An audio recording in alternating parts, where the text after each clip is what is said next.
out in the lands of danger and flame. Heroes of legend are making their name. Swords and spells with hearts full of zest. They ride with pride on a quest of interest. Heckfire Club, riding through the night. Heckfire Club, standing for what's right. Mystic lands and monsters to face. They're saving the world at a breakneck pace.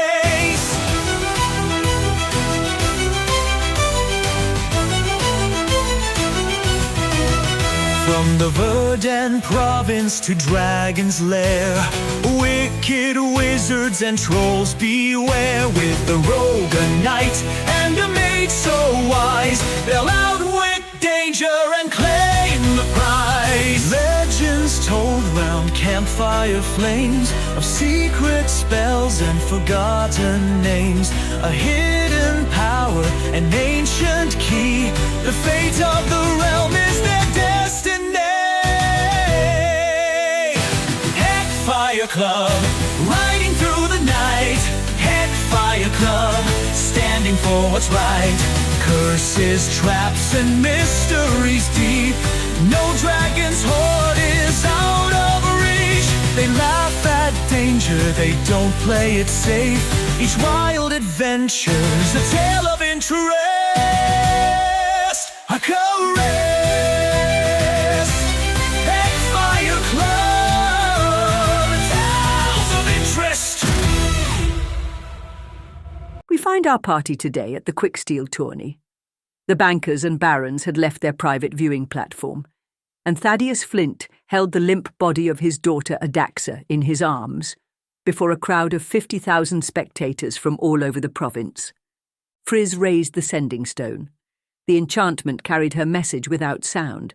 Everyone heard it, and before she could put the stone away, a bolt, black iron, sharpened to kill, slammed into a wooden pillar inches from her face. Screams and gasps started echoing through the arena. Bandits and thugs disguised as patrons revealed themselves, placed all over the stands, and raised crossbows toward the field. More arrows struck the bench near Thomas as Frizz raised her hands. The shield spell activated immediately, forming a barrier between them and the direction of the attacks. The next volley struck instantly and scattered. In the same instant, the lithe and cold automatons appeared, known as silver valets, releasing their invisibility enchantments. They emerged everywhere, dozens of them, some on the field, others in the stands. Their command came all at once in unified magical speech and ordered the crowd to evacuate for safety. People began climbing over each other as they ran, rushing for the nearest exits. Down on the field, a group of valets formed a perimeter around Thaddeus Flint and closed in with blades drawn. Thomas and Frizz knew this was the bank's last means to finish him off, weakened after the Tourney's trials. Flint, however, didn't move. His shoulders lifted once, his focus moved from machine to machine. Then he reached for his daggers, seeming to catch a second wind. He gave an order loud and clear, screaming in rage, "Now, Malkesh!" Seconds after, the arena floor cracked open as half a dozen undead warriors rose and began to advance, cutting off the silver valets and giving Flint a chance at retreat. The crowd grew more agitated, and the rush for the exits all the more urgent, screams of horror and terror coming from the province's spectators. Frizz was still blocking arrows with her shield spell as Thomas looked around, but the brother Malkesh was not visible. Thomas understood. Flint had anticipated the confrontation. This was his answer. On the tourney field, one of the champions' gate crashed open, followed by two more as Zora, Celia, and Zirath joined the fray. Some automatons turned to them and commanded to clear the field, but our three warriors had no intention of leaving just yet. Zora ran forward as he called onto his wild magic. Arcane energy surged through his gauntlet, and his new weapon came to life with a loud thunder crash as he dashed toward Flint and Daggerdax. Celia followed behind him. Her hands remained empty, but they were weapons in of themselves. Zirath turned away from them and sprinted toward the vault where the champions' goods, and their weapons, were stored. The three separated without speaking, working in unison, knowing the confrontation ahead would not follow any rules. This was true combat now, and the party, though weakened, was ready. Celia ran to the Quicksteel Tourney's prize chest, abandoned on the bank's private viewing platform. She ran across the torn earth, weaving through the reach of the silver valleys. She accelerated toward the wall beneath the private box, and as her feet struck the stone, and she used the momentum to run up the wall. Her hand caught the ledge without breaking rhythm. She pulled herself into the box in a single motion. Meanwhile, the next of kin section had become a dangerous place for Thomas and Frizz. Her shield was faltering. Thomas scanned the chaos and caught something. Among the fleeing guests, one figure remained still. A woman, too calm in the crowd's frenzy. Her crossbow was raised and pointed directly at Thomas. Eldritch energy surged from Thomas's outstretched hand. The bolts of force struck her cleanly, knocking her backward with enough force to stagger her across the row. Her weapon dropped from view. On the field, Zora focused on the machines near Flint. His grip tightened on the hilt of his sword. His new weapon, sparking with violent energy, hit the closest silver valley with full force, cutting through the outer plate. Sparks burst from the wound as the construct reeled. A few of the valets all turned to face him. Their voices, again in complete unison, echoed across the grounds. They designated Zora as a priority target. One stepped toward him. In the stands, others did the same. Their voices repeated the phrase. They began to descend the steps, pushing civilians out of their path. Below, Flint knelt beside a body. His daughter lay limp on the dirt. He didn't linger. He rolled her toward him, brushed aside the sand, and uncovered a small metal grate. He tore it free and disappeared beneath the arena. Zora, still on the field, turned and called out to Zirath. Zirath responded immediately, reaching the equipment vault and tearing through the heavy locks with his bare hands. Inside, their gear had been stacked, his breastplate, weapons, their packs. He took what he needed and fastened the armor in place. His axe returned to his hand. But something stopped him. He looked back into the chest. His eyes stayed fixed on something, as the paladin got an idea. Back in the stands, the shield around Frizz collapsed. There was no time for a second cast. She and Thomas moved for cover behind the stone ledge, but not before she raised her hands and called forth a fireball. The blast struck the field. Heat spread outward. She avoided the wooden palisades and spared the undead now fighting beside them. The silver valleys caught the full impact. Some fell. Others staggered. Their precision wavered for a moment. The remaining constructs didn't pause. They turned toward Frizz. Their voices spoke again, calm, mechanical, unchanging. They also named her a priority target as the glow in their eyes intensified. Several broke formation and began climbing into the stands. Frizz and Thomas moved again. Meanwhile, Celia had vaulted into the banker's private box without resistance, her boots hitting the stone as she scanned for glyphs, traps, or any lingering enchantments. She found nothing, only the large, iron-bound chest left at the far end of the platform, still positioned exactly as it had been during the ceremony.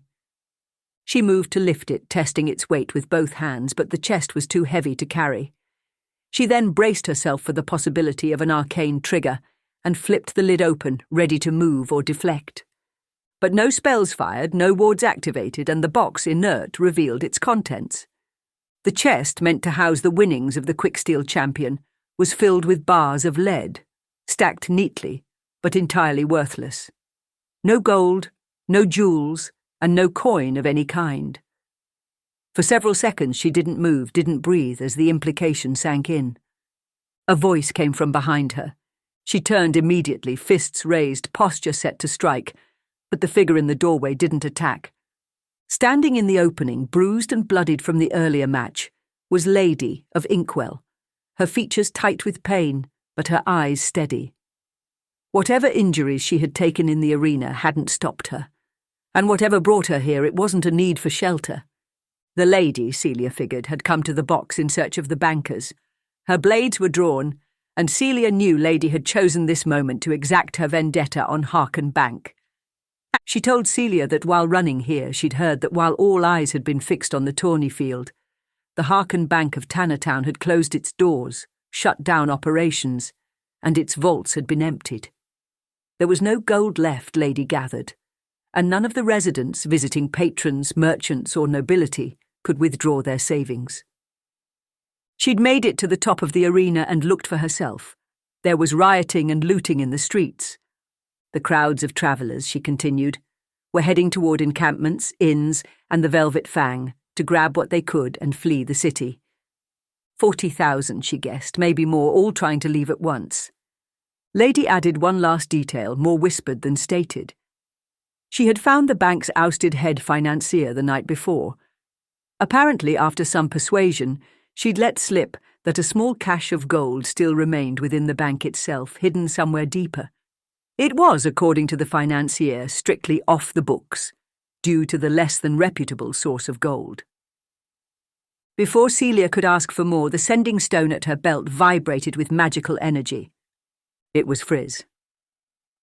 Down on the arena floor, Frizz and Thomas had made their way from the shattered edge of the stands, weaving behind wrecked banners and overturned benches, keeping low as bolts and arrows continued to scatter across the ground. Their wounds were minor but accumulating, and both moved with the knowledge that the margin for error was shrinking. They paused behind one of the remaining stone walls to take stock of what still remained. Zirath, while managing to fasten his armour, was exposed at the edge of the field.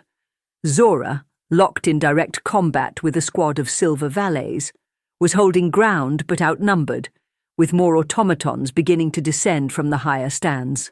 And all across the arena, low-ranking thugs and opportunists continued firing into the chaos, adding a new layer of danger to every exposed movement. Frizz turned toward Thomas, already preparing the next spell, and though neither of them spoke aloud, the conclusion passed silently between them. It was time to go. As everyone was fighting, the message came clearly through the sending stones, Frizz's voice, steady despite the chaos, urging them to move immediately toward the sewer grate Flint had used to escape. There was no debate. Zora broke from combat, retreating before the next strike could land, while the others adjusted course and sprinted across the battered arena floor toward the opening. Brother Malkesh, though unseen, had not yet exhausted his favour. As the party converged near the grate, a sudden wind burst upward from the ground, kicking the arena's loose sand into a wide spiral.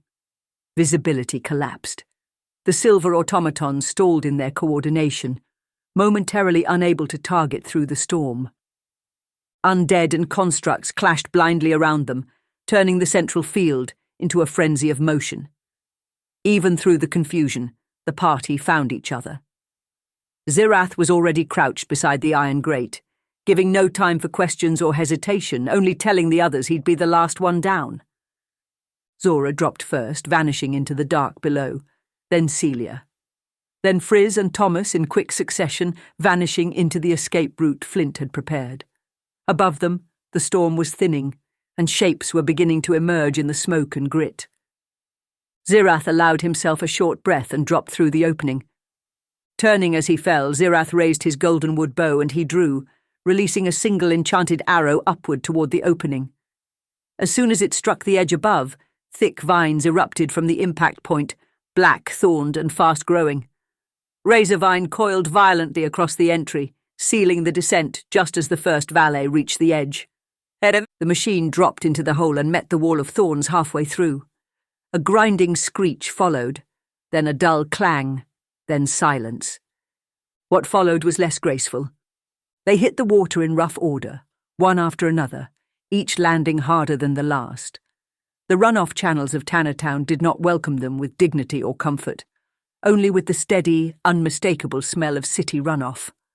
Armour scraped against stone as they pulled themselves up onto landings. Boots splashed into water that likely had no business being called water. Thomas stood slowly and immediately regretted breathing through his nose. Frizz, wiping something unpleasant off her sleeve, muttered that this was most likely fertilizer refining runoff judging by the smell. Celia, familiar with fertilizer used in the spice fields around Saffron Sands, agreed, adding that this whole mess was, in every sense, one giant river of bullshit. Quick cantrip spells of prestidigitation were called on by Frizz and Thomas, and the party was cleaned up, though no magical force would clear the lingering smell. As they moved through the tunnels, the choice they faced was immediate and pressing: whether to pursue Flint into the depths, his daughter still cradled in his arms, or to turn their course toward Harken Bank, where Lady of Inkwell had implied something remained. Frizz and Thomas interjected that the bolts and arrows from the crowd had been firing directly at them. They were hunted now, either by the barons, the bank, or both. Celia suggested they might more find cover and protection at the broken chain or the underground, but Zora suggested the path there, like the one to the bank, would be a fight they'd likely bring down with them. Zirath reminded the party that the vines he'd summoned would hold, but not forever. The automatons would adapt. They always did. Arguments and debates rose up. Flint had vanished. The local Harken Bank was likely stripped clean. The city above was collapsing, and they now had targets on their backs. A conclusion was then reached. It was time to leave Tanner Town behind. The problem was the tunnels. No one had a map. Every twist in the stone corridors blurred into the last, and none dared pretend to know where they were. Then Zirath spoke. He explained that runoff in large cities without rivers had to be engineered downward, drawn into natural caverns or holding channels to protect the drinking water and limit disease. The solution wasn't magical. It was structural. If they stayed to the larger arteries, the ones with deep troughs and constant flow, they would eventually find a way out. The group listened. No one asked how he knew. Frizz, trailing slightly behind, found her eyes drawn to the back of his armour as he led them through the dark. She thought of the boy he must have been, educated not by soldiers alone, but by scholars and architects, by those who prepared him not just to fight but to govern. Princes, she realised, were not made by birthright alone. Someone had trained him to understand the design of cities and the cost of keeping people alive. It explained more than he ever had allowed. Nearly an hour passed in slow steps and sharp turns. Eventually, the worked stone gave way to cavern walls. The carved lines of construction faded into natural cuts, and the ceiling rose above them.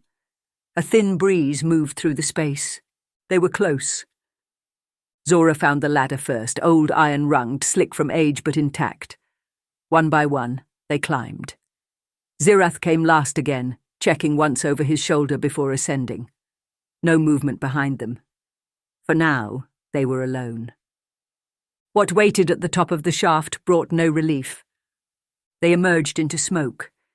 The air was hot, dry, acrid. The runoff stench faded, replaced by burnt wheat and scorching lumber. From their vantage point near the far edge of the fields, they could see it clearly. Mills engulfed in flames, storage barns collapsing, wind towers spinning uselessly against the red glow of open fire. The sky was grey with smoke, and the sounds of looting and riots could be heard on the wind. The party understood this had always been what it was about. Harken's reach into the east had put long knives in the hands of warring barons and guildmasters. Tanner Town, no longer under the unyielding will of Thaddeus Flint, had begun to devour itself. With the smoke rising around them and the fires beginning to climb the ridgelines, the party gathered just beyond the cover of the sewer outflow, debating next steps with urgency and no consensus. The safety they had found was temporary, and what lay ahead was full of unknowns. Thomas, without speaking, raised a hand and summoned his owl familiar, sending it high into the smoke-thick sky to gain perspective. As the creature lifted off, the rest of them argued in hushed tones. Westport was raised first, the fleet of foreign ships, their ties to the old families and Harken Bank. They might yet find more answers there. Someone else spoke of Central City. It was larger, and Lord Magister Aldercrest's vote of confidence was coming up soon. There was also the secretive meeting between Merchants' Council members set at the Gilded Dragon. Frizz reminded the party 40,000 people would be moving in every direction by nightfall, and by morning every road between Tannertown and the neighbouring provinces would be choked with caravans, riders, smugglers, and worse. The lack of gold was more than an inconvenience, it meant desperation. Wherever they went, they'd find smaller villages, overburdened with half-destitute travellers. Zora pointed out that the travellers' guilds would also be overwhelmed, and it was unlikely there was a single unclaimed horse left between the edge of Tannertown and the southern deserts. Frizz added that what horses remained would be held by barons, gangs, or militia, none likely to share. Then came the mention of Mystra's Oculus, and they had seen glimpses of it in their journey through the Silkfang Lounge. Harken Bank, the Darkwood Road project, and Mystra's Oculus all circled one man, Professor Voren Thalor. They had suspected beforehand the professor might be trying to use the orb to create dragons, but according to Frizz, the blood magic required sacrifice on a scale impossible to hide. Their conversation spiraled again. No one could decide. Then the owl circled back. Thomas froze. He raised his hand slowly, eyes fixed on the familiar above them, and listened. The message came through clearly. One word: friend. They turned together toward the hills beyond the fire line, scanning for movement. And there, at the far edge of the smoke, a rider emerged. He was pushing hard, galloping from the outer farms toward their position, his cloak torn and one hand raised high. As he grew closer, the shape became clear. The horse was fearsome and elegant all at once, the rider hunched but stable. Several more horses followed behind, tied loosely. It was Christoph Atler Leberin. He rode toward them with speed they hadn't known he still possessed, his coat flaring at his sides and at his belt, something new, a curved sabre, faintly stained and unmistakably used. When he reached them, he dismounted, and the party saw his face was cut, one eye bruised, and both his hands were marked with dried blood. Frizz, remembering the last time they'd crossed paths at the Rusted Crown Casino, asked how exactly he'd found them, right then and there, her suspicion obvious. He said flatly and half in awe that they never ceased to amaze him. According to Le Baron, some strange purple-clad priest he'd visited in the underground had told him, after some rather expensive divination, that he should follow the owl. He'd ended the session right there, thinking Brother Malkesh was a complete kook, and yet sure enough he saw an owl flying when all hell had broken loose. The retired rancher looked behind him at the fleeing caravans, sighing deeply and squinting in thought. He told them the city had collapsed fast, looting had begun within minutes of the bank's closure. Armed groups were taking what they could, others were forming barricades, and barons were already drawing lines through the merchant quarter. He said it reminded him of what the plains could look like before Flint, but worse. Something, said the old rancher, had put every baron against one and other at once. Frizz asked what he intended now. Christoph gave a tired smile and slapped the side of his belly, claiming he'd grown too soft in retirement, but, he said, unsheathing his blade and eyeing its fresh crimson, he was surprised to find he still had some spring in his step. This wasn't war, he said, it was hunger, fear, and desperation. The kind, he added, that called out the wolves. Wolves from the dark, he said, preyed on sheep. But this, he finished nodding toward the riots, would call out the wolves from within. Leberin stood quietly for a long moment after the group fell silent, eyes on where the sky held onto the last thread of daylight. He said he would take to the road again, alone if need be, trusting no one but the sword at his side. He gave one of his packs a firm pat and nodded. Gold, still tucked away. Not much, but enough to draw attention. He hadn't been one for banks, he admitted, and that had turned out to be a good habit. Celia asked quietly where he intended to go. He didn't answer right away, just looked past them, past the fields, to the line where the sky met the burned earth. Tannertown, he finally said, wasn't his anymore. Whatever he had built there, then sold off, was now gone. He'd go west. He didn't know where he'd land, and smiling, said that he didn't need to. Without ceremony, he unfastened the fine coat he'd always worn, now streaked with blood and ash, and let it drop into the dirt. His shirt beneath was plain and torn at the edges. He said it was time to go back to something simpler, not easier. Just less adorned. The sabre slid smoothly back into its scabbard. He smiled, but there was no warmth behind it, just clarity. He hadn't earned his coin by playing fair, he said, but he hadn't kept it by being careless either. He planned to spend every last piece into death on his own terms, not waiting to be cut down for it. The bluster and pomp that had once coloured him had lifted. He stood taller in the saddle than he had the last time they saw him, no longer the merchant prince or retired gambler. He told them it was time to let go of the things that had made him soft.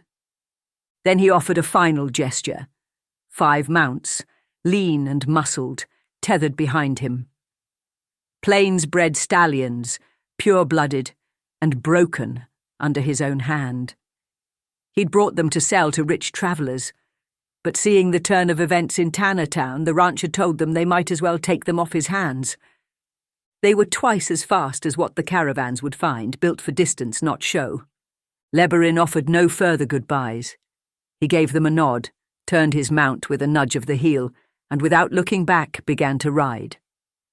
The last they saw of him, he was a figure against the fading light. One man, one blade, and the road, stretching west toward a land he hadn't chosen yet. As the smoke of Tannertown fell behind them and the horses found rhythm beneath their saddles, the party allowed themselves a rare pause. The adrenaline had waned, and the party had decided their next adventure would lead them north into the mountains to the Mystra's Oculus past the darkwood. The group had settled on seeing and stopping whatever Harken Bank and the professor were doing with the money funneled into the doomed road between Tannertown and Tinborough. They spoke as they rode, exchanging scattered pieces of thought, each of them trying to stitch together what had just unravelled. The quick steel tourney, they agreed, had never been about the spectacle. It had always been about unseating Flint. Whether through assassination, public disgrace, or overwhelming force, someone had planned for this. Someone had waited for their moment. They didn't know yet who had pulled the first string, but they had seen who had cut it. Harken Bank's pulling of the gold reserves in Tannertown had seen to its chaos. Harken's silver and gold chain around the province, said Celia, had begun to break. She continued, noting the other elements in the vision the old monk-master had shared with them at the Temple of the Four Elements. The chain was now breaking. Next would be the field of fire and the spider on the web. The group fell silent. Whatever might be next, they hoped the Oculus would reveal some truths. Friz thanked Zirath for grabbing their packs in the chaos, noting that they might not have survived without them. The paladin nodded and added that he'd found something else while digging through the chest containing the champion's gear. From a wrapped cloth he produced a slender crystal flute. They had seen it the night of the Tourney's blood oaths, hanging at the belt of its owner, the halfling obsidian champion, known as Duck, of the Blasted Canyons. Celia raised an eyebrow. She commented that Duck, wherever he was, might eventually come looking for his flute, particularly since it appeared to be something more than just a musical tool. She admitted, almost bashfully, that she'd played in her youth and offered to try it. Zirath handed it over. She brought it to her lips and played a simple run of notes, soft, clean, clear. The sound cut through the air, and Zirath stopped riding. He reached into his pack and slowly pulled free the orb of Vestra. It was glowing, resonating, if faintly but undeniably. They remembered the words of the strange desert shaman in the Blasted Canyons, the stories of Ozymandias and his final days, of a halfling rebellion against oppression. The orbs, they had learned, could be destroyed. The exact means to do so was so far unknown, but halfling mastery of sound and magic seemed to be a part of it. Somewhere to the south was the halfling bard who had owned it, and with him, perhaps, information about the nature of the orbs. The party kept following the finished portion of the Darkwood Road, and though they now understood that Harken had funded a project doomed from the outset, the work showed no signs of stopping. The road stretched ahead with fresh crushed stone segments and gravel drainage on each side. If the truth of its future was known by the workers or engineers, none of it showed from the saddle. Their new horses moved with speed and grace, responding to the lightest cues, and over the course of several days they showed no signs of slowing, eating and drinking when offered, but otherwise seeming tireless. The smoke they'd left behind had been carried east by the turning winds, and by the third night the scent was gone entirely. Herds dotted the distance, moving slowly between hills and rivers, and though none of the party said it aloud, there was a strange sort of peace in the open stretches, something that made them speak more softly when they did speak at all.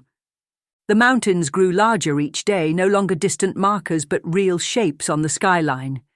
And as the fifth day broke over the hills, the trees of the darkwood appeared clearly for the first time, tall and silent in the far north, waiting without invitation. Later that afternoon, just before the sun began its descent, they spotted signs of movement, dust lines, wagon tracks, and distant silhouettes. A caravan, large and well supplied, was making its way north on the road ahead. 3 massive wagons led the group, each reinforced with iron bands and heavy wheel frames, followed by a long baggage train and several smaller carts, with guards, drivers, and passengers moving about in what looked like well-practiced formation. The party didn't approach immediately. Thomas cautiously sent his owl ahead, and after 2 silent passes through the air, the familiar returned with no signals of threat. Just people on carts. With weapons within reach but not drawn, they rode forward at a measured pace, keeping their eyes sharp and voices low. But when they were spotted, the reaction was anything but hostile. People in the caravan stood and waved, calling out in friendly tones, and one older man leaned out from a wagon and called down that it was good to see others on the road. He was beginning to think the plains were made of nothing but buffalo and grass. Their mood was easy, their smiles unguarded, and their merriment bordered on staggering. Friz, unconvinced, rode a little closer and asked where they were headed, and what business had brought them out this far. She studied them, the people. The travellers in the caravan wore no noble crests, no brocaded vests or gilded gloves. Their clothes were worn and functional, salt-stained linen from the coast, flax wraps from the lowland farms, leathers cracked by sun and work rather than fashion, and though they came from different corners of the province, they shared one unmistakable detail. Every single one of them was a labourer.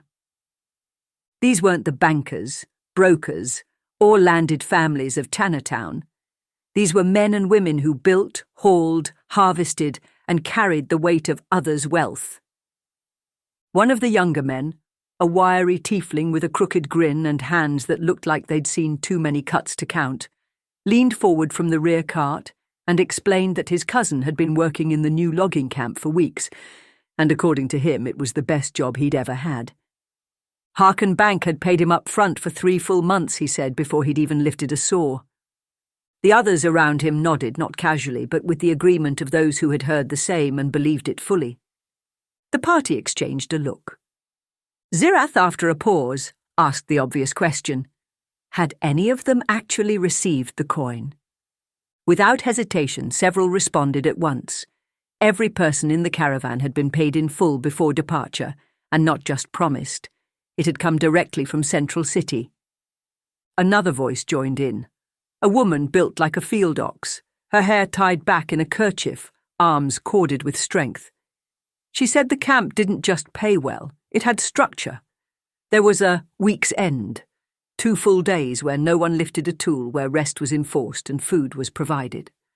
Someone else pulled out a folded parchment, dirt-smudged and creased, claiming their neighbour had written the same in a letter. The camp wasn't just safe, it was generous. Celia pressed gently, asking what else the bank had provided. The answers came quick.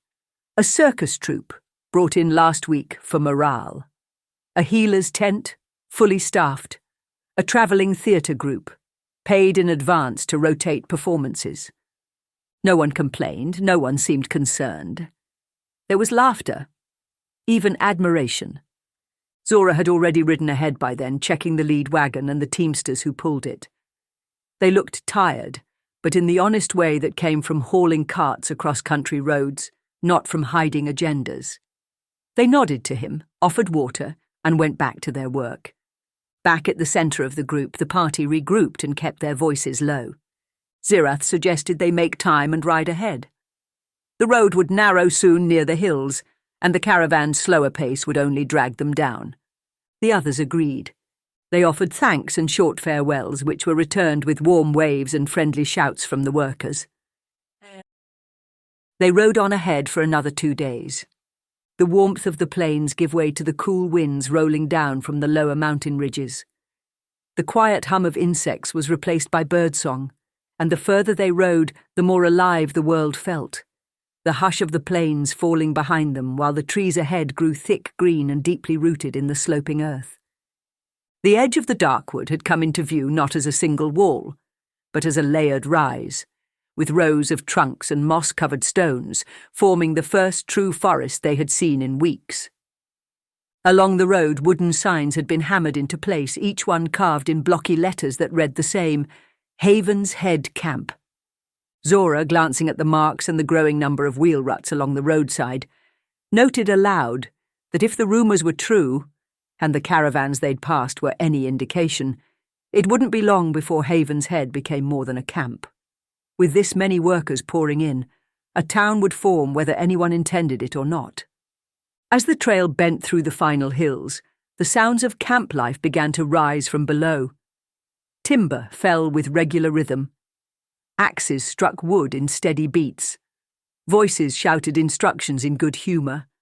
The scent of cook fires drifted on the breeze, bringing with it smoke and spices, and the multicoloured tops of tents spread out like a festival crowd just beyond the first row of trees. Haven's Head Camp was real and close. Friz slowed her mount and lifted a hand, pointing toward the mountains beyond the forest. There, among the peaks, one stood slightly taller than the rest. On its slope, at the edge of the verdant ridgeline, a small structure could be seen clinging to the rock. It was a tower, simple in shape, narrow in its rise, and unmistakably arcane in design. Mystra's Oculus. And whatever the professor was doing there, whatever quiet designs had been fronted by Harken Bank shadow investments, the party meant to find it. As they neared the outer edge of the camp, the conversation shifted again. Not toward logistics or terrain, but toward the one thread that still pulled at all of them. The professor. They spoke cautiously, each weighing what they knew and what still lay in shadow. Why come here, to the far edge of civilization, to a tower half swallowed by the mountains and woods? Was it secrecy, security, or something worse? The last they had seen of him was within the temple of Syrinx, when he'd been entrusted with an orb of Vestra, placed in his care by none other than Baba Yaga herself, who had given it with the chilling promise that he would return to her with a pet. If he had found a way to remake dragons, or worse, to bend their aging or evolution to his will, then the magic he now wielded might eclipse anything the province had seen in a generation. And still none of them could name the reason why. Not clearly, not fully. The professor had always worked towards something, but the shape of it, the end of it, remained maddeningly out of reach. And that uncertainty stayed with them as they reached the first low wooden fence of Haven's Head. Much like the caravan they had passed days before, the party was met with open smiles and warm greetings as they reached the entrance to Haven's Head, though calling it an entrance felt generous, since the fence that framed the outer perimeter was clearly meant more for guiding sheep and containing livestock than for defence. A short dwarven woman hurried to meet them, her tunic stained with flour and dust, her eyes sharp beneath sun-weathered brows. She looked the group over and laughed, remarking that they looked nothing like the other workers who had signed on in Central City, though she was quick to add that strong backs and capable hands were always welcome, whatever their business might be.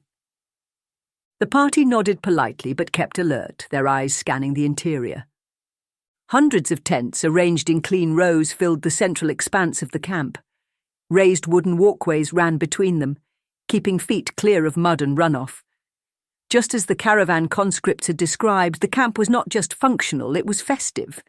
Merchants hawked dried fruits and iron nails beside travelling performers, tuning flutes and repairing drums. Small ox-powered mills turned lazily in shaded corners, where workers processed cut timber. The sound of hammers and saws filled the air, but it was not frantic or hurried. There was rhythm, rest, and balance.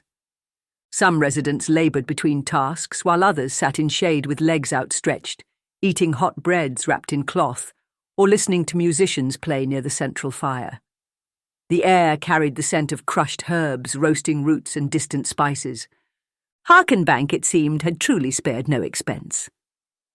Frizz turned back to the dwarven woman and clarified that they weren't workers, only passing through. That gave the woman pause, her eyes narrowing slightly as she studied them again. But whatever suspicion she might have had didn't last. She shrugged it off with a smile and welcomed them all the same. The camp was safe, she assured them, but the forest beyond it could turn quickly, especially for those who wandered too deep without reason or guidance. Thomas gave a nod and said they understood, and indeed the depths of the darkwood and its dangers were well known to the group. The dwarven woman returned the nod with understanding and introduced herself.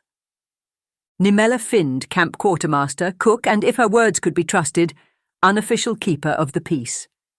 She asked that they see to their horses at the stables just inside the South Ridge, where feed and space were available for a fair price. If they meant to stay, she said, there were tent lodgings for rent, simple but dry. They were welcome to roam the grounds. Celia asked what the camp had to offer. With the delight of someone who had been waiting days for just this question, Nimella Find began to rattle off a list of offerings, each more extravagant than the last. The dwarven steward listed off services available to the camp's workers during their end week, each of them, she reminded with a grin, fully sponsored by Harken Bank, and designed to keep morale high and turnover low. First, she pointed out Nimi Fridel's Troubadour Fandango, a travelling troupe of bards and actors from Inkwell who had brought with them not just songs and stories, but a full-scale moving casino. The performers typically travelled with regional festivals, but they'd been contracted here for the entire season. The mention of a casino caught Thomas's attention, his eyes drifting toward the sound of laughter and coin, though he quickly looked away again. That was not him anymore. He did glance toward Frizz, as if to gauge whether lightning would strike twice as it had against Lucky in the underground. Next was Phyla Drim's Curious Curio Cabinet, a pop-up book archive and lending house run by a well-travelled collector. Frizz raised an eyebrow as Nimella explained the collector had tomes from across the province, some rare, some ancient. Frizz's curiosity stirred. Then came Mr. Red Dreyfel, a smith brought in from Tinborough, known for his mastery of axes and timber-cutting tools. Dreyfel's forge kept the camp's labour force operating at full efficiency, but he was also known to craft personal commissions when the right coin or the right interest presented itself. Celia, remembering what she had heard from the caravan on the road, asked about the healers, and Nimella spoke of Myralyn Fadra's fine fixings, a compact medical tent staffed by the elder Myralyn. Nimella guessed, correctly, that Celia was from Saffron Sands, adding that healer Myralyn had a reputation for unconventional methods and a knack for making broken limbs work again long before they should. And then there was the circus. Mim and Flyer's Flying Circus, a travelling halfling troupe known across the central and western provinces, had pitched their colourful tents just past the central commons. Acrobats performed aerial stunts on suspended silks, while crowds gathered near the exhibition ring to see feats of strength from Barbarous the strongman. He'd become something of a legend in workers' tales for bending iron rods and lifting lead weights said to be unmovable. That earned a grin from Zora, who seemed already halfway interested. The party exchanged a few looks, and though they all knew what waited above, Mystra's Oculus into danger, they would take a moment to breathe to see what this strange, hopeful place, bought with coin and cloaked in peace, had to offer. Zirith found the smithy by sound before sight, the steady rhythm of iron on iron cutting through the camp's hum. At the forge's heart stood a broad-shouldered man, his apron heavy with soot and sweat, his focus locked on the glowing steel beneath his hammer. He greeted Zirath without turning and asked whether he was in need of flame or steel. Zirith stepped forward and inquired about custom axes, asking whether commissions were possible. The man smiled but continued hammering a few beats longer before setting his work aside. He explained that his name was Mr. Red, and while he welcomed gold for honest work, he had brought only iron and steel meant for timber tools, not the enchanted alloys needed to craft something worthy. When he finally looked at the axe, he gave a small nod of approval and asked how the paladin maintained the blade. Zirath produced his master whetstone in response. The smith leaned in, visibly surprised to see such a rare tool outside a guild vault, and after a moment of thought, made an offer.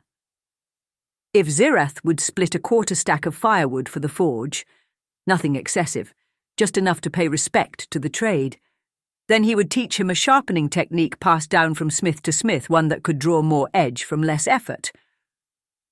Zirath agreed without hesitation. Mr. Red wiped his hands and set the steel aside, gesturing for Zirath to kindly join him at the bench.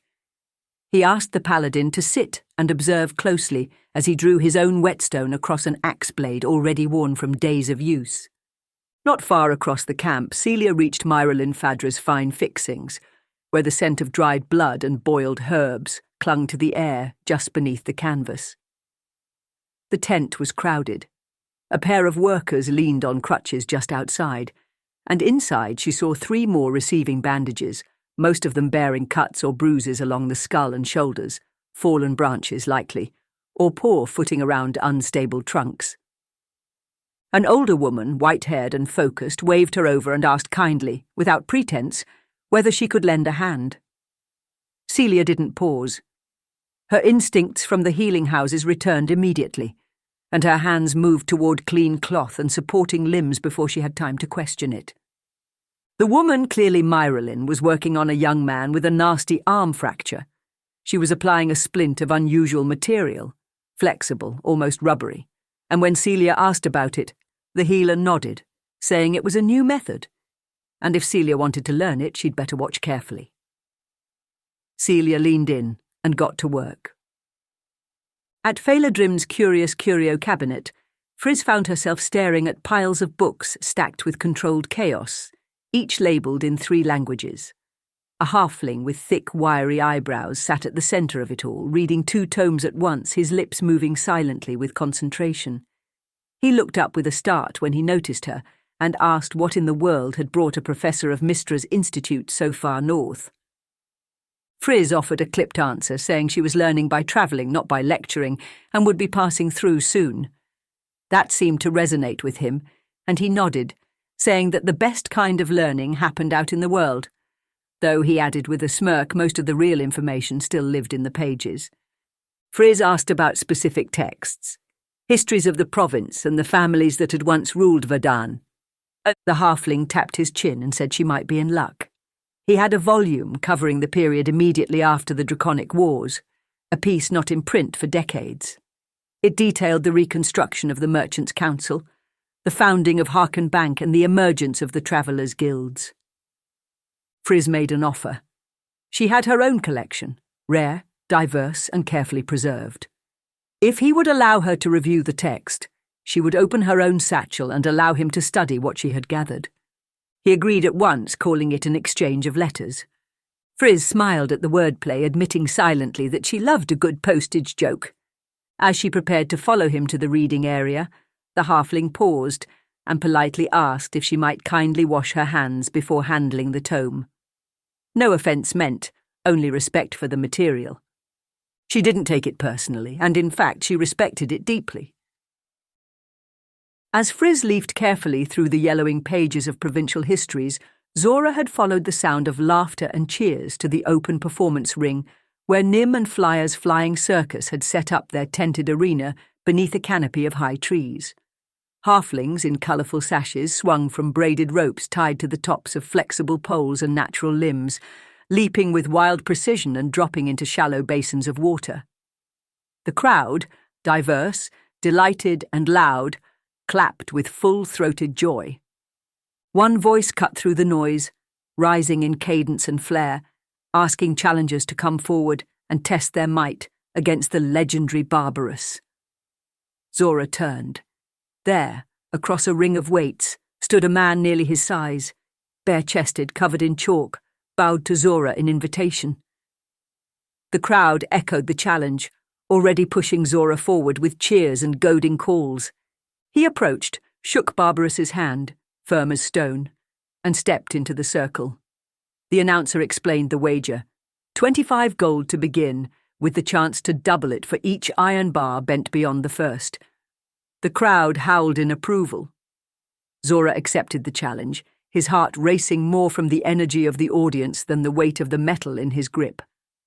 The barbarian grinned as the halfling asked Zora to kindly grab a bar and show his strength for the good folk of Haven's Head. Back at the edge of the camp, Thomas had wandered into the open-air floor of Nimi Fredel's Troubadour Fandango, where dancers spun in time with a soft, pulsing melody and a singer's voice carried over the tents. The tune was light, nostalgic, a song about blackbirds singing in the dead of night, something about broken wings and learning to fly. It was pretty, he had to admit, and vaguely familiar.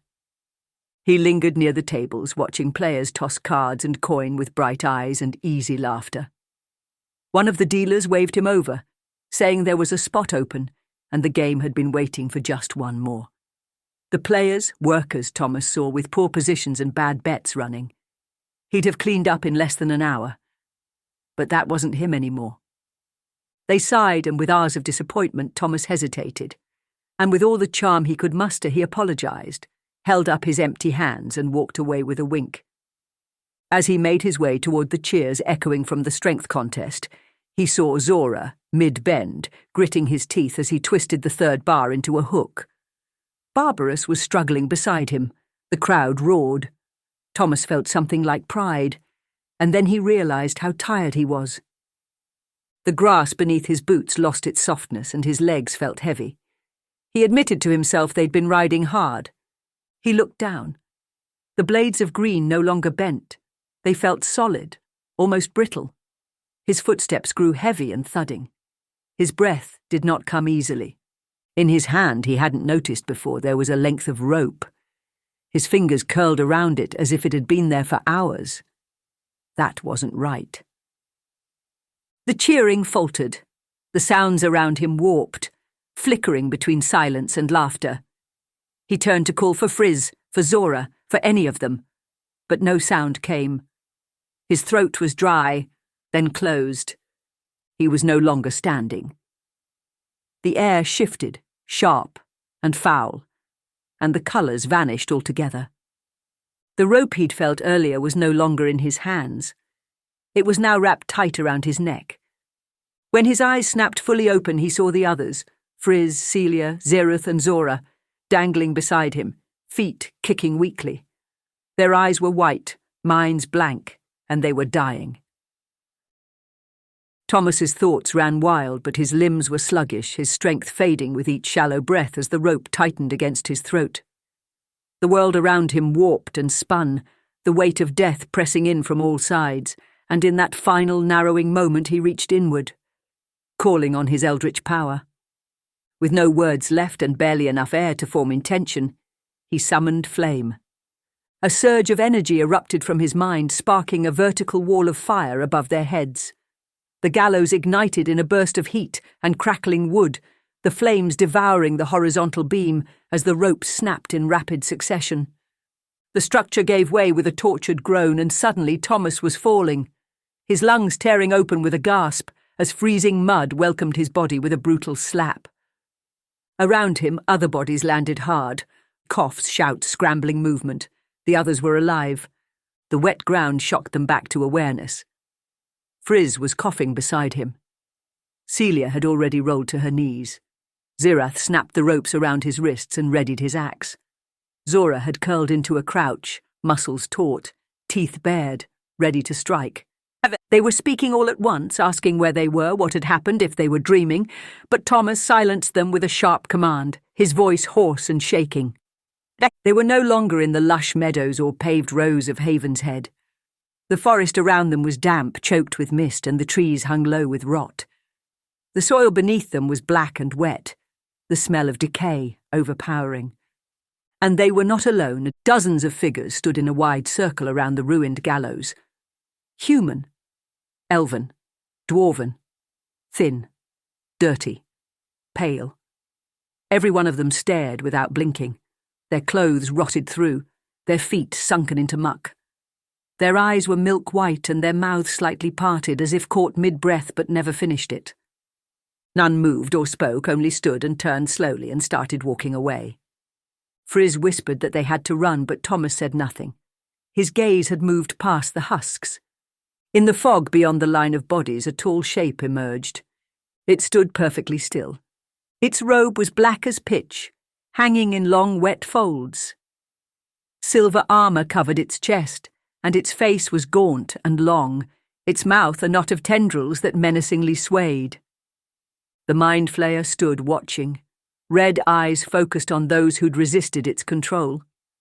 Then, in the span of a blink, it was gone. Its form dissipated into black shadow, sinking into the mist as ink in water. The adventurers' breath steadied slowly, though none of them holstered weapons or dismissed their arcane focus. The spell on them had broken, but the nightmare had not ended. What surrounded them now was a broken reflection of the illusion they had walked through, a rotted facsimile where colours had dulled, faces had sunk, and joy had long since died. The streets of Haven's Head, if they could still be called that, were little more than mud-streaked paths between sagging tents and collapsed scaffolds. The enthralled labourers trudged forward in broken patterns. Some moved slowly between collapsed kitchens, where thick grey gruel was scooped from rusted barrels and ladled into wooden bowls. Others shovelled earth or dragged timbers in near silence, overseen by no one. They did not respond to the party. Beyond the slop lines and collapsed tents, a clear route had been carved into the forest.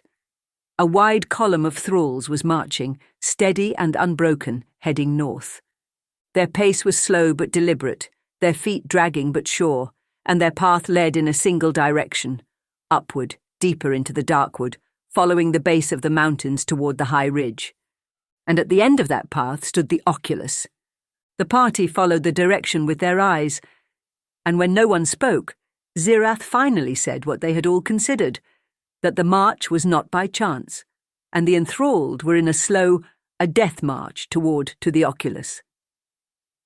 The professor's alliances had stretched into shadows deeper than any of them had imagined. First Karzak, then Harken Bank, then Baba Yaga, and now a Mind Flayer. The thralls around them didn't react, they continued their work, mechanical, detached, emptied. Eventually the party reached the place where their horses had been left. They were still there. But what stood in place of the stable was a collapsed stretch of half-rotted fence, and the mounts, while alive, were shaken. At the gate, a single figure remained, the dwarven woman who had once greeted them with kindness. She was now hunched, filth-streaked, her eyes as white as the rest. Whatever identity she'd once had was buried now, and nothing in her expression suggested she recognized them at all. They debated briefly, how long they'd been under, how much time had truly passed, but there was no way to measure it now. For them, it was likely hours. But the rot in the camp spoke of something much longer for the thralls. They mounted their horses, grim-faced and quiet, and rode north once more into the darkwood. They rode beside the line in silence. The thralls ahead of them moved in staggered formation, bodies bent under invisible weight, heads down, arms slack. No chains bound them, truly none were needed, as whatever force had taken hold of their minds held tight. The darkwood thickened with each mile, growing older and more unnatural. Gnarled trees stretched overhead like skeletal fingers, their branches heavy with moss that hung in sheets. No birds called, and this was the true face of the darkwood. Through the breaks in the trees, the Oculus began to come into view, no longer a distant shape, but a jagged tower rising from the mountain wall like a knife planted in the cliff. Its sides were narrow, its peak uneven, and its colour had gone grey with age and neglect. At its base, the river ran wild. When they reached the edge of the crossing, they saw what the thralls had built. The river was massive, its current fast, its waters crashing violently over boulders and against the rock walls on either side. The black water moved with purpose, fed by snowmelt from the peaks above. It was deep, loud, and without mercy. No bridge spanned it. But the thralls had created something else. A rope ferry, rudimentary and perilous, stretched across the width of the river. Thick cords of vine and hemp, looped through pulleys on either bank, were used to pull a flat platform across the water. On either side, groups of thralls pulled in rotation, while others guided boarding with blank expressions. Celia pointed downstream. There, along the rocks, broken rafts and shattered timber told the story of failed crossings, each one a marker of trial and error. The ferry had been rebuilt more than once. The stakes were high. The dead were never removed. The party watched the next group board. They did not resist. They did not speak. The platform dipped but held as it began to move, drawn by hands on both banks. It was slow, uneven, but it worked. The horses shifted restlessly, hooves scraping stone, but held their ground. When the time came, they boarded. The stallions, true to Le Baron's word, obeyed despite their fear. Zora moved to the edge and gripped the rope, placing his weight behind the pull. Zirath joined him, muscles tightening with each haul. The ferry lurched, then moved. The current pressed hard against the underside, forcing every motion to be precise. Water splashed up over the rim, chilling boots and soaking packs. But the weather held. The skies were grey but dry. The river's fury remained steady. It took time, too long, but they made it. On the far side, the thralls returned to their stations, unconcerned with the presence of the living among them. They made no sound. They asked for nothing. They simply resumed their pattern.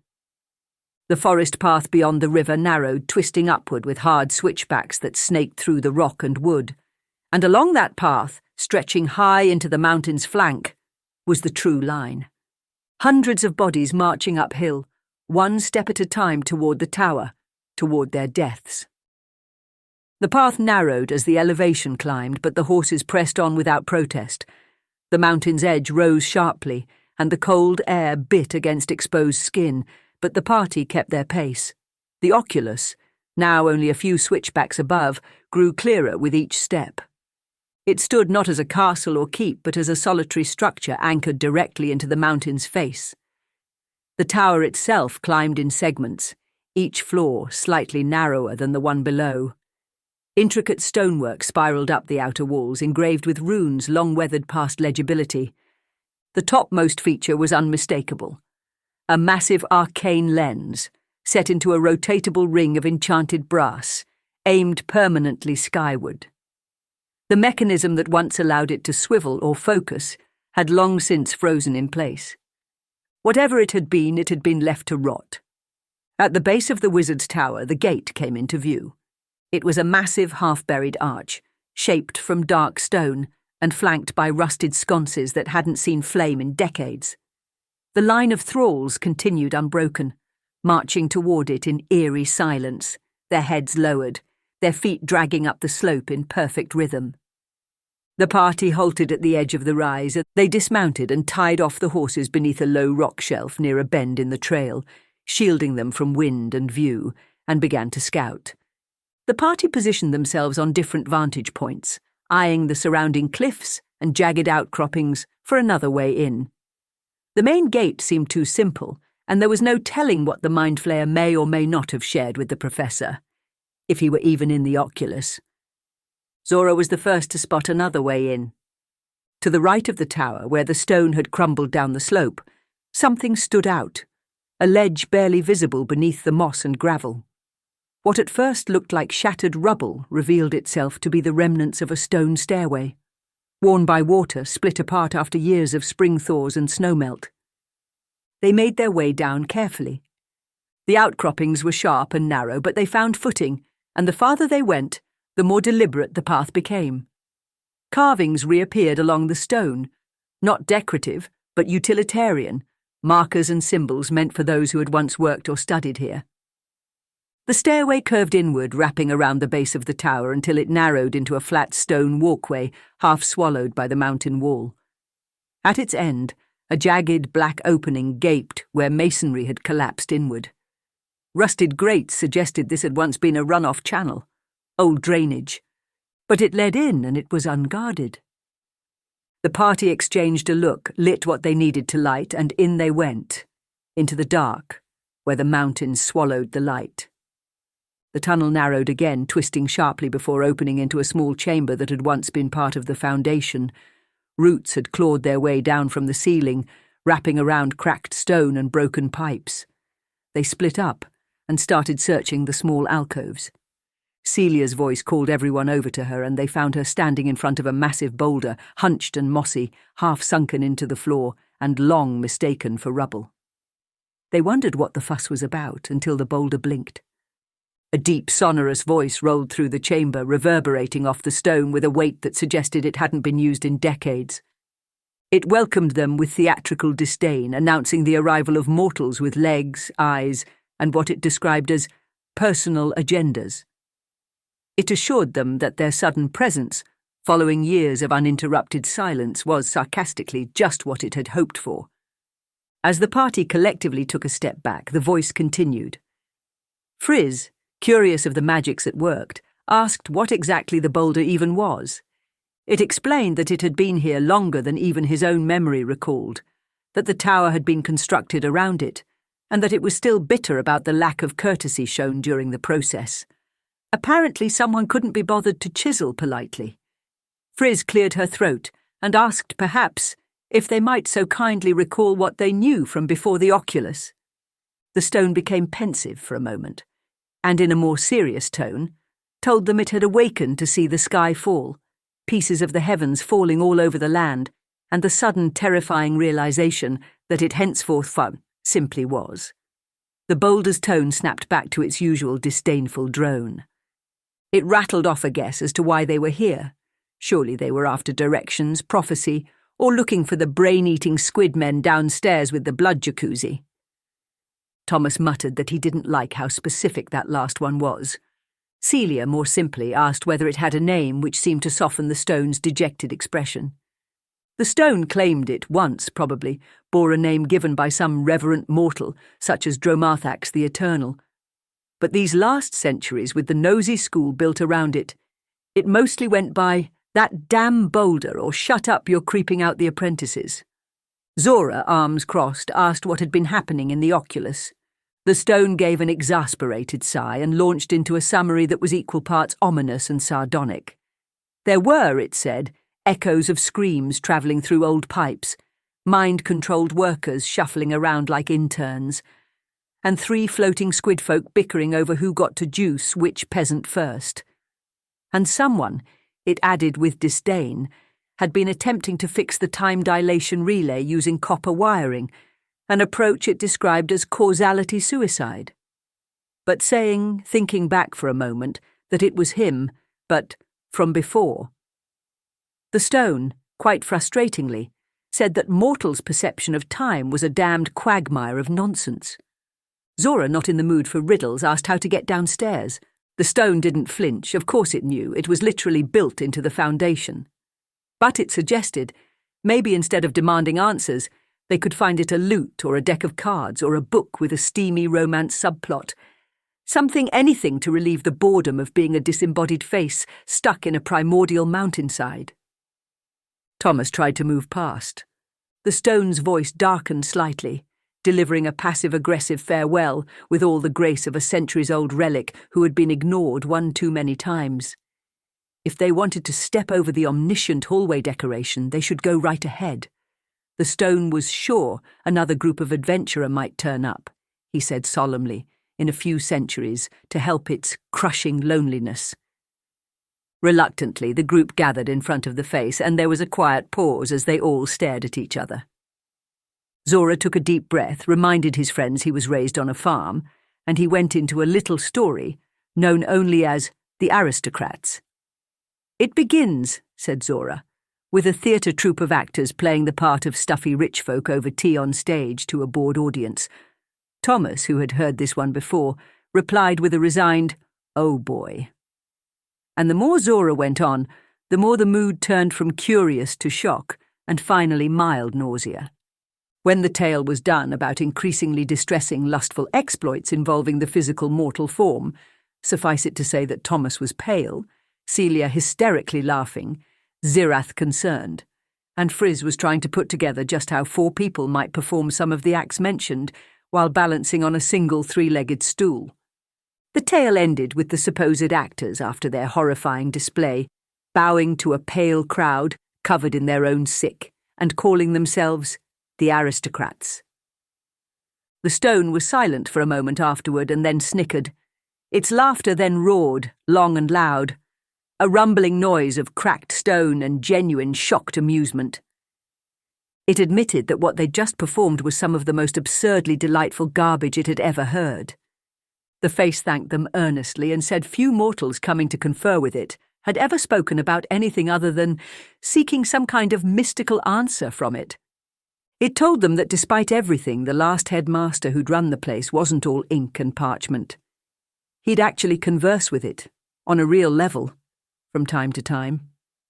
The stone face remembered a certain set of keys, colourful ones, a spare set of which he kept under his potted plant should the stone ever finally grow some legs to take a walk. The stone face, with a serious tone, also suggested to absolutely stay away from the numbered doors.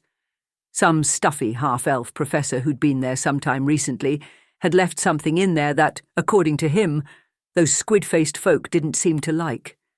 And as they turned to leave, it added dryly, speaking to the group, that there was something seriously wrong with that one, clearly meaning Zora.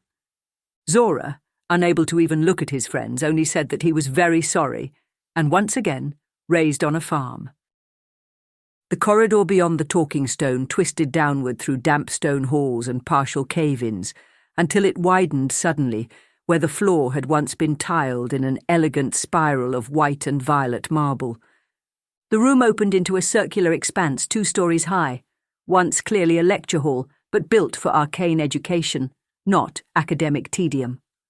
Above, the remnants of a fractured lens still hung from the ceiling's cracked dome, its frame now slumped at an angle like a forgotten chandelier. Dust motes spun through shafts of pale light bleeding through fractured stone.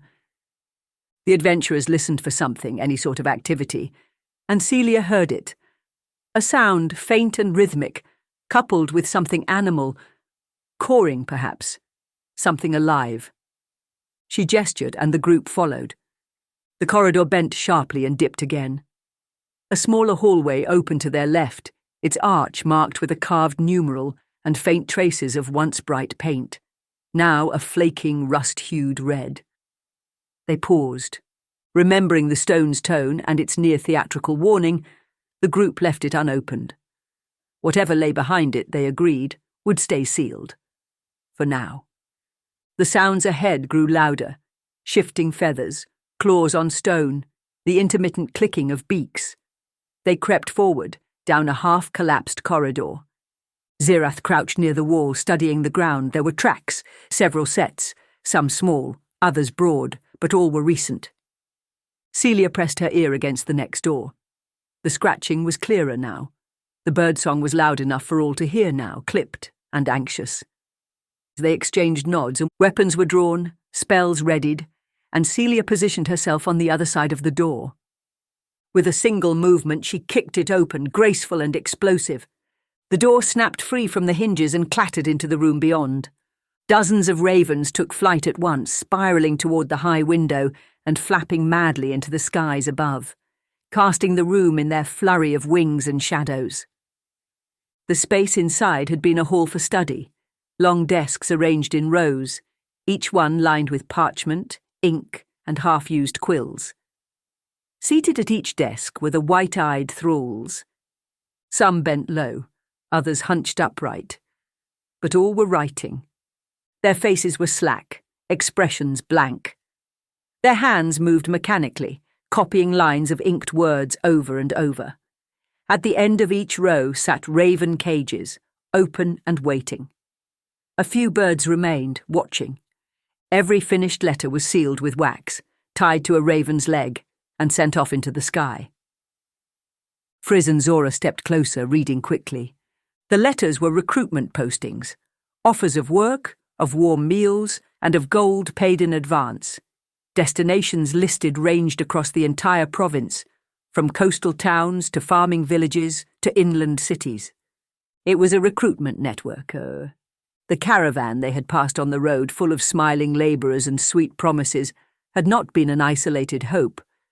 It was one of many, one of countless. And here, deep in the bowels of a ruined tower, was the machine behind it.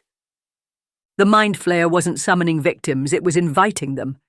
And Harken Bank, knowingly or not, was fronting the gold. Thomas stepped between the desks, eyeing the raven cages, wondering aloud if anything could be done to break the control. Some sigil, some spell. Friz frowned. She tried to recall the readings, lectures on the Underdark, psionics, the structure of domination magic, but the memory wouldn't surface. She had skimmed those chapters. She'd been distracted, reading 2 books at once. They turned from the room and left the thralls behind, and the sound of scratching pens followed them back into the dark. They left the old lecture hall and slipped quietly back into the Oculus proper, boots crunching against loose stone and gravel as they returned to the wide, dust-veiled corridors. They moved cautiously, weapons out and senses sharpened, and Friz pointed to a hallway leading off to the left. It was intact, if narrow, and a door at the end hung slightly ajar. Zora led the way. Inside they found what remained of the headmaster's offices. The room had been emptied long ago, its bookshelves nearly bare and scroll racks torn from the walls, but enough lingered to suggest its former importance. In the far corner, just as the stone face had predicted, a tipped-over clay pot lay near a dry, petrified fern. Celia approached first, brushing it aside with her boot, and felt something shift beneath. A small tin container, half-rusted, rattled open with a flick of her wrist. Inside were 4 keys, 1 blue, 1 yellow, 1 red, and a large golden key with runes that glowed. They had found what they'd come for. While Celia examined the keys, Zora scouted the room's far side. In the dust near the desk, a set of faint footprints stood out, leading to the high-backed chair behind the desk, where the headmaster would have once presided. There was a book not covered in dust on the desk, he saw as he reached to move the chair out of the way. Friz stopped him cold. Her voice, sharp and urgent, snapped through the air and froze everyone in place. She hurried forward, eyes narrowed, and waved a slow, arcane gesture toward the seat. She'd revealed the glowing rune beneath the chair, a disintegration ward. Hidden, silent, and deadly. It was powerful magic, and someone had left it here purposefully. Zora stepped back, and Friz muttered that one wrong move would have reduced whoever touched it to ash. The disintegration spell had teeth. On the desk sat a closed book, small, leather-bound, unassuming. She checked for traps once again, Zirath watching her back, and after several slow, careful motions, confirmed it was safe. With a steady hand she picked it up, and the title pressed into the leather-bound cover sent a jolt through all of them. Foundational Principles in Chronomancy, and beneath it, in faded but unmistakable ink, the names of 2 of its authors, Alric Madris and Voren Thalor. No one spoke at first, and Friz stood frozen. The former headmaster of Mystra's and the professor had authored a magical treatise on chromomancy, together. Madris had never spoken of it, and why was that? The adrenaline surged in the party, especially Zora and Friz, as she opened the cover. The pages had been torn out. Inside, a foreword had been scrawled by hand in the elegant script of a former headmaster. What followed was not simply arcane theory, it was a confession and reckoning. Friz read aloud the inscription of Erad Tularan, former headmaster of Mystra's Arcane Institute. "It is with a heavy heart and no small measure of sorrow that I write these words. The thesis enclosed, Principles in Chronomancy, was the culmination of 2 of the most brilliant minds ever to pass through Mystra's halls. Alric Madris and Voren Thalor, brilliant collaborators and visionaries, have proposed an entirely new school of magic. Their work has the promise to change the study of arcana, history, and the foundations of divination. And that is precisely the danger. Their theories push past known barriers of arcana, proposing the manipulation of time as a functional element, looped, compressed, unravelled, or suspended. They postulate that magical force itself might be used to stretch across temporal thresholds, passed through items or even entire regions. But it is not just the nature of their ideas that gives me pause. It is the terrifying clarity of their arithmancy. I have no doubt their theories would work. She paused for a moment and looked to Zora, who asked her to keep reading. Zora had seen firsthand Voren Thalor's early experimentations with chronomancy, and this all but confirmed their theory. The professor meant to use chronomancy to create dragons from egg fragments. Frizz turned back to the book and continued. The only factors preventing their work from immediate experimentation are, thankfully, their current lack of an appropriate magical focus, one of truly mythic power, and the absence of a metallurgical conduit capable of surviving repeated exposure to temporal flux. Ascendants Madris and Thalor speculated that the Oculus, repurposed and properly arrayed, might draw power directly from the sun and act as an appropriate arcana focusing lens, and I do not doubt their theory would function. As headmaster, it is my burden to safeguard knowledge, but also to withhold it when necessary. This morning, I consigned the full, unedited thesis to the Tower of Deadlaw. It will not be taught. It will not be replicated. With the gravest reservations, I have been sanctioned by the Council of Regents to perform the casting of the Wish spell, in order to erase all traces and memory of the thesis details. Mage Ascendant Madris understood the cost, and he bore it with humility. Ascendant Thalor, however, did not. Whatever the spell removed from his mind, it left in his soul a void filled only with resentment. He harbours hate for Madris, beyond reckoning, and an inexplicable hunger to seek dangerous experimentation. Celia interrupted, asking Frizz about the Wish spell. Frizz, answering carefully, said it was some of the most complex spellwork mortals might achieve in their lifetimes, and for good reason. The spell would permeate reality not with the true intent of the wish, but always its plain wording. It often had consequences beyond measure or predictability. Frizz looked down again and continued reading the letter aloud. And though Ascendant Alric will go on to achieve great things, I fear Voren will spend the rest of his life trying to reconstitute what he has lost. The wish spell is dangerous at the best of times in its ability to reverberate with consequence, unintended and permanent. He cannot, I believe, finish the work. Not yet, at least, and not without Alric. But I fear he will try.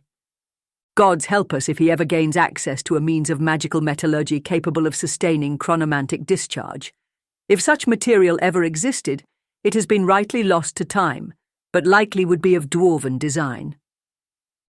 This time Thomas stopped Frizz. Was that why the professor had been so keen to ally with Karzak?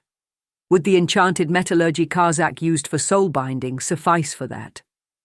Frizz only shrugged and guessed it was likely, but it was truly beyond her. Frizz finished the last bit of the letter. For his own good, and for the good of all, I have granted Voren station and research space here at the Institute. He will be watched. He will be kept close. The Oculus is to be shuttered, effective immediately. Let no apprentice or archmage open it again.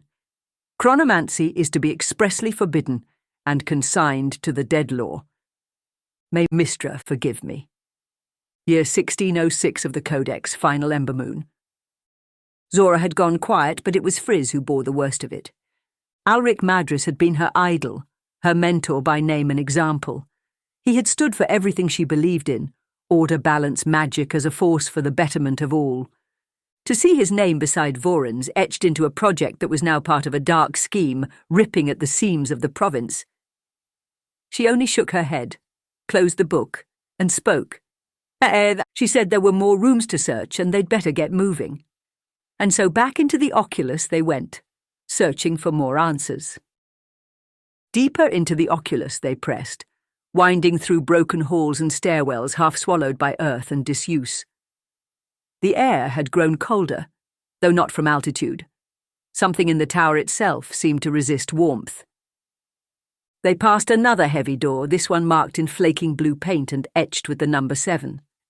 Frizz held the keyring they'd taken from the headmaster's office, and the blue key clearly matched. But after a moment's hesitation, the group moved on. Not every mystery, they agreed silently, needed unravelling today. Further ahead, another door waited, this one without markings, unlocked and strangely free of dust. They heard nothing behind it, no signs of traps, no arcane pulses, no whispers. The handle turned easily. The door creaked open. What they found inside made each one of them stop. It was not a ruin, it was a workspace.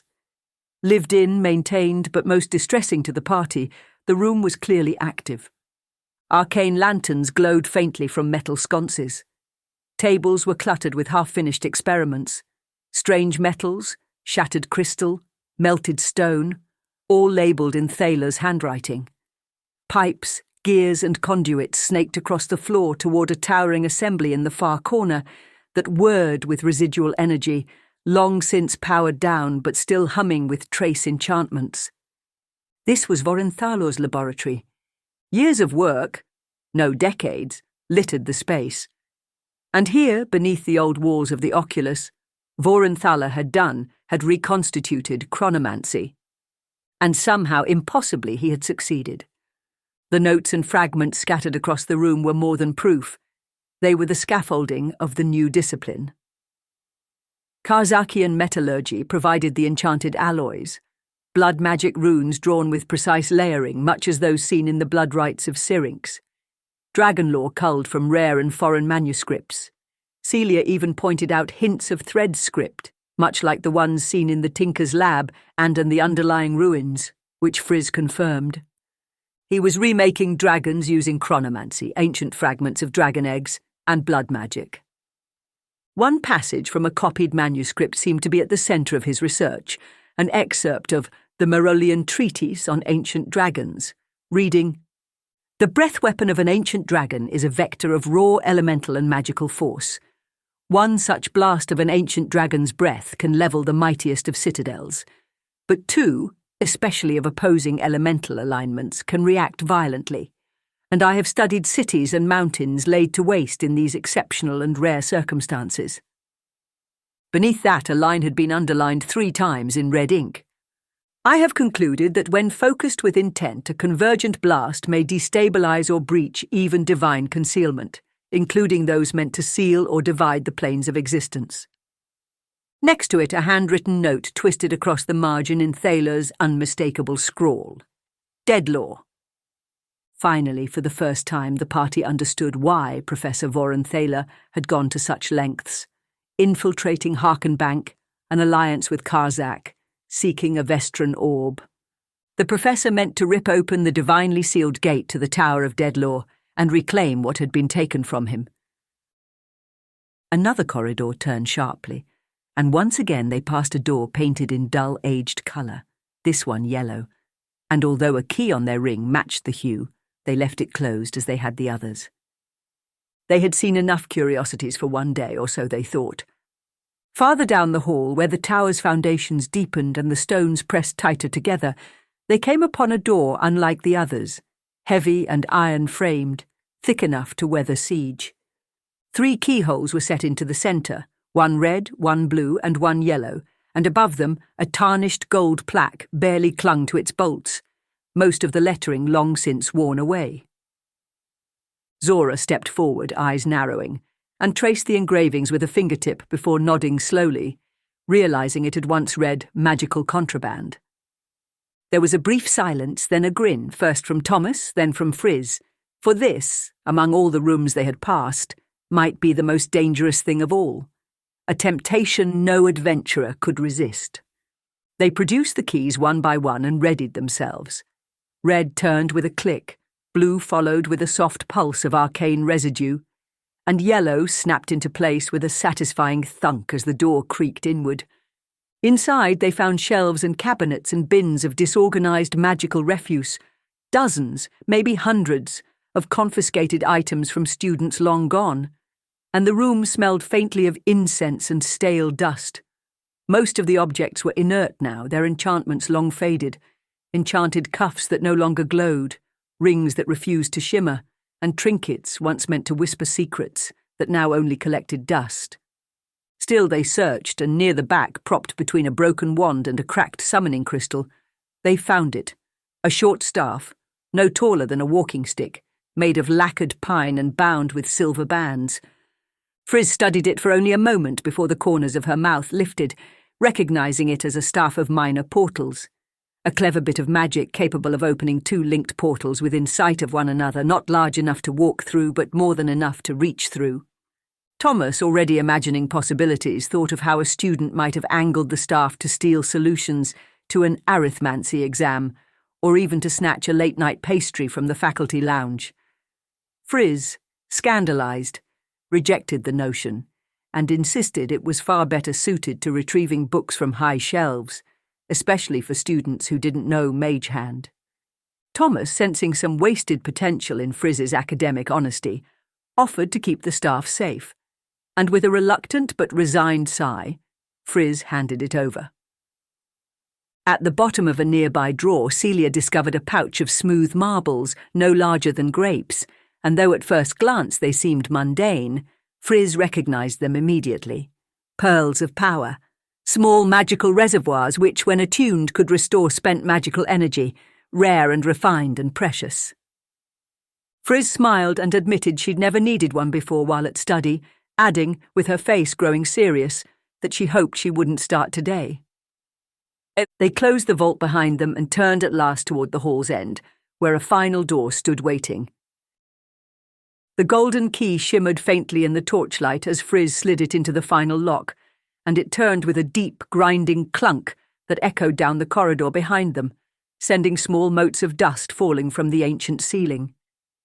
The door ahead parted wide, and the tower opened into what had once been a grand lecture hall, cavernous and tiered, clearly designed for students to observe complex ritual demonstrations from above, yet now stripped of all original purpose. At the chamber's centre stood a platform, newly built, stark and dark, raised from the ground by steel braces driven directly into the stone, and at its centre was a fresh hole, jagged and raw, still glistening with stone dust and moisture as it plunged downward into unseen depths. A long line of thralls, mindless, pale, stripped of will and self, marched from an open archway at the far end of the room, moving in silent procession toward the top of the platform where something waited, and there upon it stood a mind flayer, motionless save for the tendrils coiled around the head of the thrall at its feet. There were no words, no chants, and no ceremonial gestures, just a sharp and terrible pull as the creature fed, leaving the thrall to shudder and collapse, its body twitching once before falling still, only to be kicked dispassionately into the pit below. The party froze, weapons drawn but not raised, their breath caught as the realization set in, and then the mind flayer turned toward them, its eyes catching the dim arcane glow. Thoughts pressed into their minds, cold and deliberate, the flayer voicing that they had come willingly and remarking that such initiative was unexpected. Before they could respond, another voice entered their thoughts, warning that they were not to enter the lower halls, and as they turned, a second mind flayer stood there, silent and impossibly close, while a third appeared at their left, echoing that the lower levels were forbidden by their patron.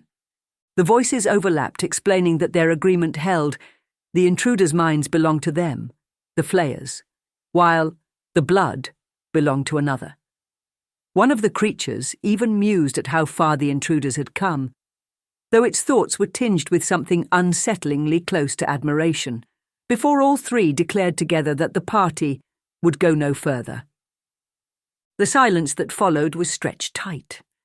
There were 3 mind flayers, and the party braced as every weapon lifted and every arcane thread pulled taut, while Friz reeled, her heart pounding not from fear of death, but from the terrible realization that something she should have known was missing. She clawed at her memory, searching her mental ledgers for lectures on psionics, extraplanar consciousness, and neural domination until, with a jolt like a hammer strike, it came rushing back. But by then, Zora and Zirath had already moved, surging forward in unison, their weapons drawn and hatred guiding their steps as their boots pounded against stone toward their chosen target, while the nearest flayer raised a clawed hand and began tracing symbols in the air, its psychic charge building fast. Celia and Thomas flanked wide, instinct pulling them toward the edge of the platform to intercept whatever spell was forming, but Friz shouted, her voice cutting high with fear rather than anger, warning them to stop. And somehow the tone alone froze them mid-stride. She remembered now the grim accounts, the student case studies, and the hushed words of rare survivors. Mind flayers didn't merely dominate, and they didn't simply kill. They stunned their prey, pierced their skulls, and consumed their minds, leaving only hollowed husks behind. Close combat wasn't a tactic. It was a death sentence. But the warning had come too late. A pulse of psionic force rolled through the air, invisible yet undeniable, as one flayer unleashed a mind blast, and Thomas and Zora dropped where they stood, eyes wide and bodies rigid, their thoughts scrambled like shattered glass.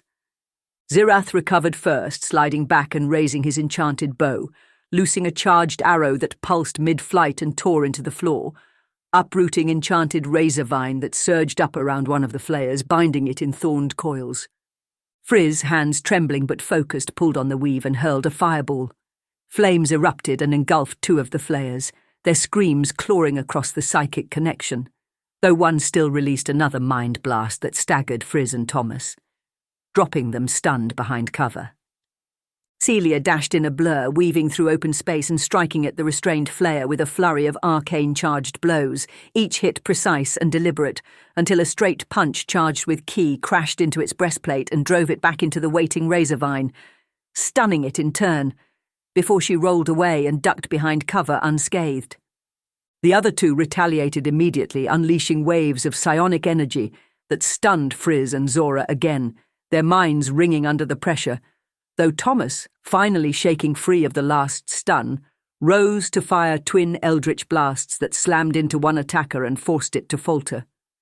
Zirath, teeth clenched, summoned his ashwolf, sending it leaping toward one of the creatures, but the flayer cut it down with a single psionic pulse, scattering the summoned spirit into smoke and ash. Yet the distraction bought precious seconds, and Friz recovered enough to summon one last fireball, pouring what strength she had left into the weave and unleashing a blast of unnatural power that engulfed the chamber and left two of the mind flayers burned, twisted, and dead. Only one remained, and it did not attack, but stood bleeding and unbroken, studying them with cold curiosity, while its mind touched theirs, acknowledging them by name, stating that they were known now to the Underdark, and then fading away in a shimmer of oily black shadow, leaving the room crackling with psionic residue and fire-lit smoke.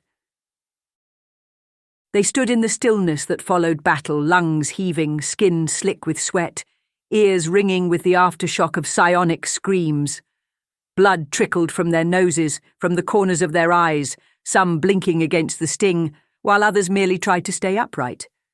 The firelight flickered across the scorched stone floor, casting long shadows over the charred remains of the two fallen mind flayers. A rising wave of sound spilled into the room from the platform's edge. Cries, not of monsters, but of people. The thralls were waking. Their minds, once bound by psionic chains, were now staggering back to clarity like sailors dragged from a drowning sea.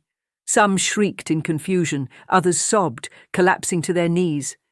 Many simply stared, lost, eyes vacant as years of stolen thought tried to claw their way back into shape. Panic spread quickly, but so too did instinct. Among them were the able-bodied, those whose minds had been trapped but not broken, and they moved to help the others, catching the stumbling, lifting the weak, whispering reassurances they barely believed themselves. And then they saw them. The 5 figures in the centre of the platform, weapons lowered, faces battered, blood and ash and pain worn openly across armour and cloth. They saw the mind flayers, 2 of them blackened and dead, the 3rd gone, and they understood. The first to approach was a woman in her 40s, face lined from sun and toil, who fell to her knees in exhausted reverence. Then came others, dozens more, eyes wide not with fear, but with gratitude. They reached out, not to grab, but to thank, hands brushing shoulders, sleeves, gauntlets, anything they could reach. The party, stunned, tried to calm them, tried to explain. Friz directed them to the archway they'd passed. Zirath gestured to the tunnel, and somehow amidst the wreckage a kind of order emerged, They were farmers, miners, forgotten townsfolk, traders, fishermen, poor and wandering and broken, but now no longer slaves to a psionic will. They moved as a collective now, guiding the wounded, carrying those who could not walk, speaking with hushed wonder as they passed the bodies of their captors. One older man stepped forward, his legs trembling beneath him, eyes wet with tears. His voice was rough and shaking as he looked at the 5 strangers who had pulled them from the brink. He asked softly who they were so he might remember, so others might know, so he could speak their names with pride to any who would listen. They said our adventurers were the Heckfire Club. We end our tale today with the adventurers having freed the enthralled labourers in the Wizard's Tower, victorious over 3 mind flayers, about to cross the final door into Professor Voren Thalor's dark laboratory. Until next time, fellow adventurers.